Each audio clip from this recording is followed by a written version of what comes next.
7 years ago, Nat Turner had one of the most disastrous moments of his life when he found out that his 7-year-old cousin was diagnosed with leukemia. Nat was being sent from hospital to hospital, but doctors didn't know what to do and didn't have the right information to send him help. So as he was going through this cancer treatment journey, he realized how broken the healthcare industry really was.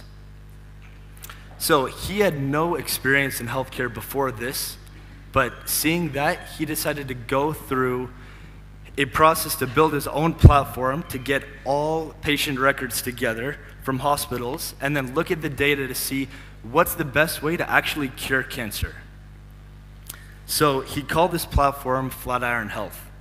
And right now they've collected over 2 million patient records and have looked at data to effectively cure a lot of the cancers out in the world today. So last year, he actually sold the platform for $2 billion and completely reinvented the cancer industry. Another story I'd like to tell you guys about is the two friends named Joe Gebbia and Brian Chesky. So these, that mic's a little hard here. So for the two friends, Joe and Brian, lived in San Francisco in a small apartment, and they were on the verge of getting evicted. So what they did was they decided to buy an air mattress they would put in their apartment to start renting out to people. So the deal was they would have someone come in the place, they'd give them free internet access and give them breakfast in the morning, and they would call the platform Air Bed and Breakfast or Airbnb as we know it today. They built this to a $30 billion company that completely changed the way that we look at the travel industry. The last person I want to tell you about is Marcus Village, who lived in Estonia, where he was dealing with the constant transportation issues every day of trying to find taxis and having expensive car services. So Marcus looked at what was going on in the US with Uber, and he decided to just build a similar platform in Estonia for the problems that they were seeing. Now, 5 years later, Marcus scaled this to be a billion-dollar company with 15 million users, and they're in over 50 countries today. So what do all of these stories have in common? These are all founders that were rethinking massive industries, but what's more important than that is all of these guys were 25 when they started their companies. And everyone here today really can be that person that makes the next global change, not in 5, 10, or 20 years from now, but actually today. So thank you guys for having me. My name's Kerem Özmen, and I spent the past couple of years talking to over 4,000 startup founders from around the world, and all of those founders have been tackling big problems in their different industries. I'm one of the partners at Kairos, where we've spent the past 10 years helping young entrepreneurs focused on the biggest global challenges in the world. The way we do this is we work with world leaders, CEOs, industry experts to tell us where the biggest problems are in the world so we can help focus the next generation of young minds on fixing those issues. So I'm here to talk to you today because right now is the best time in history for a young founder to really make a global change. And what I mean by that is there's really this unique timing coming together where a 19-year-old kid like Marcus from Estonia or someone like Nat Turner that had no healthcare experience can completely transform the industries that they were in. So if you look at the world today, technology is evolving faster than we've ever seen at an exponential level. There's 4.5 billion people that now have internet access compared to 1.5 billion only 10 years ago. So if you think about the way we communicate now, everyone has a smartphone in their pocket, but really they didn't even become mainstream until about 10 years ago. So if I could ask everyone to just take your phone out of your pocket for a second and Really just try to picture this. The phone you're holding has millions of times more power than all of the computers that NASA had 50 years ago combined, when they were literally sending people to the moon. So if you want to think about how big of a opportunity all the new technology is creating, from 50 years ago, there's been a trillion-fold increase in computing power. Trillion with a T. Technology is now costing millions of times less than any other point in history, and the scale and capacity of what technology can do is millions of times even higher on top of that. And if you look around at the biggest platforms in the world today, you look at the Airbnbs, or you look at the Amazons and the Facebook and the App Store, all of these guys either started about 10 years ago or didn't even exist. And then what they let us do today is they now give us access to billions of people instantly. So that means anything you want to create in the world, you can have an audience of billions of people right now. And the biggest industry incumbents used to have to spend billions of dollars to reach all of these people. And right now, we actually have more reach in this room than any Fortune 500 company has ever had in the past. So whatever you're going to create isn't going to be limited to Bilkent or Ankara or even Turkey. You can literally have billions of people touching whatever you make by tomorrow because of where technology's at today. So there's no more boundaries. We're living in a global economy, and all these communities are now interconnected. So what's actually more important than this is thinking about education. Right now, there are almost any kind of education you want in the world can be found online. That means you can literally go get a PhD right now, and you can have any skill set that even the top universities in the world couldn't have provided you with before this. So tech talent is not just in Silicon Valley anymore. The world's tech talent is spread all across the world, and anyone can create a global changing company now. So let's go back to the story of Airbnb. What is it that made a couple of college kids that threw an air mattress in their living room so successful? Air mattresses always existed, people were always traveling, so what was it that actually changed right now? If you look around at the world, we're going through a global affordability crisis where everyday people can't afford basic human needs. This means that things like housing and healthcare and education are all increasing in cost, and a lot of the wages we're seeing actually haven't improved in almost 50 years. So thinking about that opportunity as an entrepreneur, these are trillion-dollar markets. If you're looking at education, you're looking at housing, healthcare, tackling a solution to these is not a multi-billion-dollar opportunity even. It's literally billions of people around the world that could use it and could be the biggest company that surpasses anything that an Amazon or a Facebook or anyone's ever made. And with that global affordability crisis, we're also seeing the increasing wealth divide kind of growing between classes. So now everyone knows about the ultra-rich, the ultra-poor, the middle class is getting squeezed, and then entrepreneurs are the only ones that can really be fixing these problems. Because if you look at this, all of the big incumbents aren't shifting.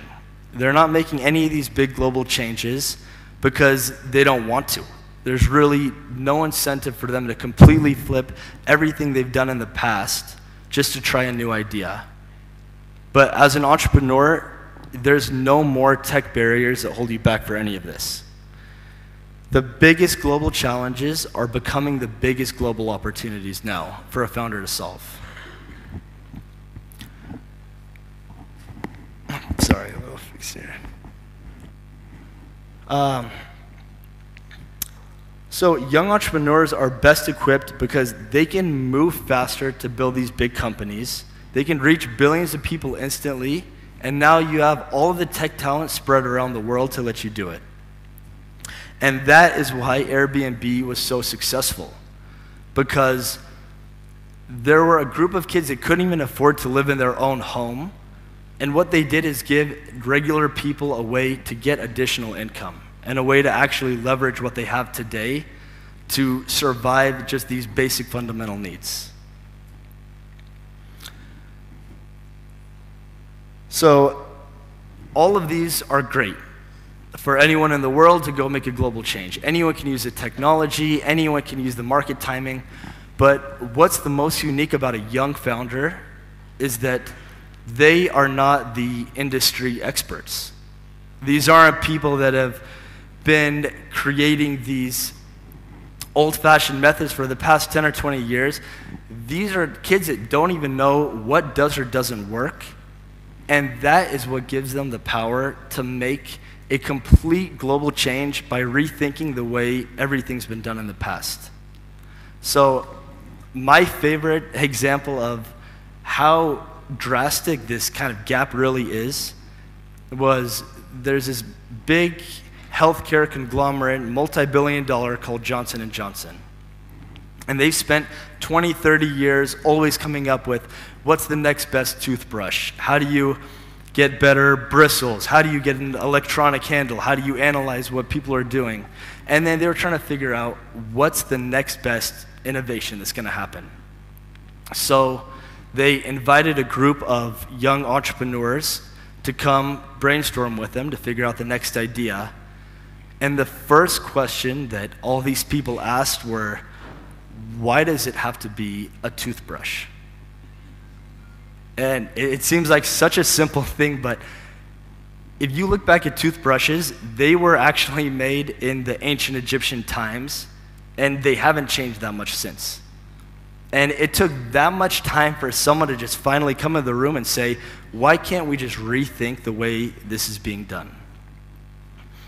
So after this, the Johnson & Johnson guys went back to the labs, and then now they actually have a solution coming out that's a strip you can put on your tongue that protects your teeth the same way that brushing twice a day normally would. So these aren't these crazy, impossible problems to solve. Sometimes it just takes a really unique perspective to deal with it. And when I've been working with all of these thousands of founders around the world, I just realized there's one simple thing, and that's they think differently. They don't look at the lights in the room and say, how do I make this 10% more efficient? They're not looking at the cars on the road saying, how do I get 10% better gas mileage on these? That's the way that incumbents are thinking. Entrepreneurs are trying to rethink these industries and create entirely new solutions. So one of the guys I work with is a 19-year-old named Julian Rios, and he almost lost his mom to breast cancer when he was a child. But the reason why he almost lost his mom wasn't because it was such a horrible condition that can't be cured. It's because she went under a mammogram machine that told her she doesn't have a tumor when she actually did. So now she's alive and healthy today, but Julian made it his personal mission after this to go figure out a better solution. And if you look at mammograms today, people actually don't know that mammograms cause radiation, which means that a mammogram can cause you cancer just by getting tested. And even worse than that, mammograms are actually wrong 50% of the time. So they'll tell you you have a tumor when you don't, and they'll tell you that you're safe when you actually aren't. And this has been the leading technology for the past 50, 100 years, and Julian just was trying to think about, how do I not make a better mammogram, but how do I just fix the way that we look at breast cancer? And this 19-year-old kid took a little bit of time to do some research and see that as the thermal patterns in the breast start to fluctuate, that means there's a high chance that there's a tumor that's on the way. That simple way just let him create a new device that looks at the temperature fluctuation in the breast and then can diagnose breast cancer with 80% more accuracy than a mammogram is done, with zero radiation, and it costs $300 compared to $15,000 for a mammogram. So he wasn't trying to improve what doctors were doing. He really wanted to rethink what the actual problem was. And through all of my experiences, I've evolved because I understand that right now is the best time for young entrepreneurs to be creating these big global solutions for the biggest problems in the world. And right now is the best time in history for them to do that. Technology is faster and exponentially cheaper. You can reach billions of people now, and you can be the greatest tech talent in the world. You can get a group of friends in a room with a laptop and become a team of PhDs that want to go solve one of these problems. And we're going through a global affordability crisis right now that is opening up these billion-dollar industries that people have never touched before because the incumbents have been holding them off, and technology is now letting anyone access these industries and then transform them completely.